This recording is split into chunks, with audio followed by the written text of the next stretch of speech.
యథాస్థానం ప్రతిష్టాపయామి భగవన్మంత్రమూర్తే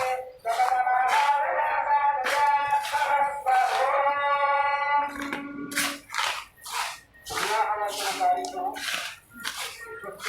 కావాలి. ఈ కార్యక్రమం పూర్తి ఒక కలశాన్ని స్వామివారి గురువుగా ఒక దీపంలో ఏర్పాటు చేసి ఆ కలశంలో పుండరీకాక్షుడిని కలశ రక్షణ కొరకి సుదర్శనమూర్తిని ఆవాహనం చేశారు. ఆ కలశాన్ని చూసిన తర్వాత వేదవేత్తలైనటువంటి వారు పుణ్యాహం కర్మవస్తు అంటూ ప్రారంభించారు.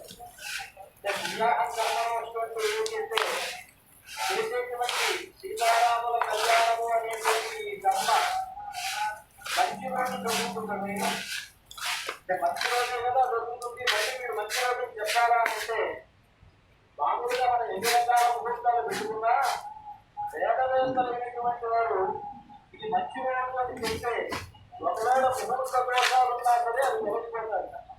అందుకని వేదవేత్తలైనటువంటి వారు పుణ్యాహం కర్మణోస్తు పుణ్యాహం కర్మణోస్తు పుణ్యాహం కర్మణోస్తు అని 3 సార్లు అంటారు.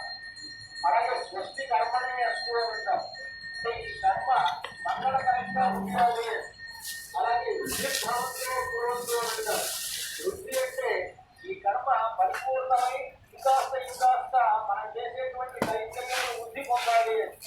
ఇలాగా ఆ కలశంలో ఉండేటువంటి వాసుదేవుణ్ణి సుదర్శనుణ్ణి ప్రార్థిస్తూ ఈరోజు మంచి రోజు చేసేటువంటి కర్మ మంగళకరంగా ఉండాలి, ఈ కర్మ సమృద్ధంగా జరగాలి అంటూ ప్రార్థిస్తూ ఆ మంత్రములతో వేదమంత్రములతో ఆ కలశాన్ని అభిమంత్రిస్తారు. అలా అభిమంత్రించినందు వల్ల కలశ తీర్థం పవిత్రమై అని మనమందరినీ పవిత్రం చేస్తుంది అని భావన అన్నమాట. అందుకని ఆ పుణ్యాహ కలశంలో ఉండేటువంటి తీర్థాన్ని ఈ మండపంలో ఉండేటువంటి వస్తువులని